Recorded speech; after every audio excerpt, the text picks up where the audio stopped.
আলাইকুম। তো আলহামদুলিল্লাহ আমাদের আরও একটি মেশিন ডেলিভারি যাবে, সিলিং ফ্যানের কয়েল বাদার ম্যানুয়াল মেশিন। তো এই মেশিনটি ডেলিভারি যাবে জয়পুরহাট। তো আপনারা জানেন যে আমরা প্রত্যেকটা মেশিন ডেলিভারির আগে চেক করি কয়েল বাদাই করে, এরপরেই আমরা ডেলিভারি করে থাকি। তো সেই ধারাবাহিকতায় আমরা এখন এই মেশিনটি কয়েল বাদাই করে চেক করব। আমি সেট করে রাখছি। সেট সংক্রান্ত অসংখ্য ভিডিও আমাদের চ্যানেলে দেওয়া আছে, যারা দেখতে চান দেখে আসবেন। তো আসুন আমরা এখন শুরু করি। ম্যানুয়াল মেশিন, হাত দিয়ে পাকাতে হবে। এটা কাউন্টার মিটার আছে, ডিসি কাউন্টার মিটার, বিদ্যুৎ ছাড়াই কিন্তু এই মেশিনগুলো আপনি সর্বক্ষণ চালাতে পারবেন ইনশাল্লাহ।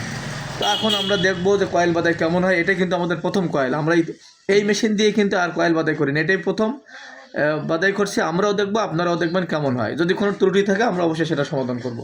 তো আসুন আমরা দেখি প্রথম কয়েলটা কেমন হয়। তো দেখেন আমি কিন্তু আলহামদুলিল্লাহ আস্তে আস্তে পাকাচ্ছি। দেখতে সুবিধা, বোঝার সুবিধাতে আমি কিন্তু খুব স্পিডে এটা আমি পেজ দিচ্ছি না, আমি হাত দিয়ে আস্তে আস্তে দেখাচ্ছি। এখানে আমার কাউন্ট হচ্ছে, আমি মোটামুটি 300 পেজ দেবো ইনশাল্লাহ। তো আমি দেখি 300 পেজ দিয়ে প্রথম পেজটা আমার কেমন হয়, কোনো রকম সমস্যা হয় কি না। যদি সমস্যা হয় সেটাও আমরা সমাধান করে দেবো।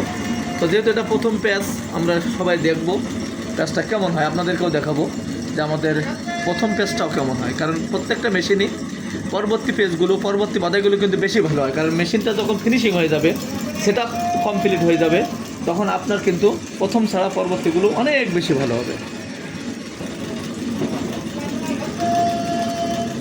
ইতিমধ্যে আমার 250 হয়ে গেছে, আমি একটু দেখি। আলহামদুলিল্লাহ, আশা করি খুব ভালো হচ্ছে। তো আরও 50 পেজ আমরা দেবো, আপনারা দেখেন। তো আমরা দেখা যাক, আমরা 300 পেজ দেই, 301 হয়ে গেছে। তো আমরা আপনাকে এখন দেখাবো যে কেমন হয়েছে, খুলে দেখাবো। আপনারা ভিডিওর সাথেই থাকবেন। এই যে আমি কিন্তু আর্মেচারটা এখন বের করব। দেখি, আসুন আমরা সব একসাথে দেখি যে পেজটা কেমন হয়েছে। এটা দেখেন, আমি কি বলবো যে প্রথম পেজটা এত সুন্দর হয়েছে, এত ফিনিশিং হয়েছে, এবং কি পরিমাণ টাইট হয়েছে দেখেন, এবং কত সুন্দর একদম এই মাথাতে এই মাথার মধ্যে সমস্ত জায়গায় কিন্তু তার আছে। আমাদের মেশিনে কিন্তু তার এক জায়গায় পড়ে না। অনেকে বলেন ভাই তার কি এক জায়গায় পড়বে না, আমাদের এটা আপ ডাউন করে না আর্মেচার, তারপরেও কিন্তু তার এক জায়গায় পড়ে না। দেখেন এই মাথাতে এই মাথা মধ্যে ফিনিশিং সহকারে কিন্তু কয়েল বাঁধাই হয়েছে, এবং এই দুই পাশে কিন্তু পর্যাপ্ত জায়গা আছে পরবর্তী কয়েল বাঁধাই করার জন্য। এবং দেখেন 300 পেজে কত টাইট এবং কত ফিনিশিং সহকারে কয়েল বাঁধা হয়েছে। এটা আমাদের প্রথম পেজ। এই মেশিন দিয়ে যখন আপনি এরকম একটা দুইটা কয়েল বাঁধাই করবেন, আপনি নিজে যখন এই মেশিনের ফিনিশিং বা সেট আপটা সুন্দরভাবে আয়ত্ত করতে পারবেন, তখন কিন্তু এর চেয়েও ভালো হবে, এর চেয়ে অনেক বেশি ভালো হবে। কারণ আমাদের মেশিনে অনেকে নিয়ে মেশিনে কয়েল বাঁধাই করে আমাদেরকে হোয়াটসঅ্যাপে পাঠিয়ে দেয়। তা আমার দেখলে মনে হয় যে না, আমি নিজেও অত ভালো করে বাঁধাই করতে পারবো না, তারা এত সুন্দরভাবে এই কয়েলগুলো আমাদের মেশিন দিয়ে বাঁধাই করে ইনশাল্লাহ।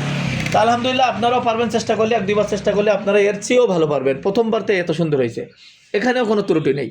তা যাদের সিলিং ফ্যানের কয়েল বাঁধার ম্যানুয়াল মেশিন, অটো মেশিন দরকার, মোটরের কয়েল বাঁধার মেশিন দরকার, এবং টেবিল ফ্যানের কয়েল বাঁধার মেশিন দরকার, তারা অবশ্যই আমাদের স্ক্রিনে দেওয়া নাম্বারে যোগাযোগ করবেন এবং আমাদের হোয়াটসঅ্যাপেও নক করবেন। আর এছাড়া আমাদেরকে অবশ্যই অর্ডারটি কনফার্ম করে কিছুদিন সময় দেবেন, কারণ আলহামদুলিল্লাহ আমরা সারা বাংলাদেশে কিন্তু এই মেশিনগুলো পাইকারি ও খুচরা বিক্রয় করে থাকি। তা এই মেশিনের উপরে, সেট আপের উপরে ভিডিও আমাদের চ্যানেলে দেওয়া আছে। সেট আপ সংক্রান্ত বিষয় জানতে অবশ্যই আমাদের চ্যানেল ঘুরে আসবেন, আর আমাদের চ্যানেলের সাথেই থাকবেন, আমাদের ভিডিওর সাথে থাকবেন, এবং আপনার সুন্দর পরামর্শ থাকলে আমাদেরকে দেবেন। আমরা সেই পরামর্শ মোতাবেক কাজ করার চেষ্টা করব। আসসালামু আলাইকুম।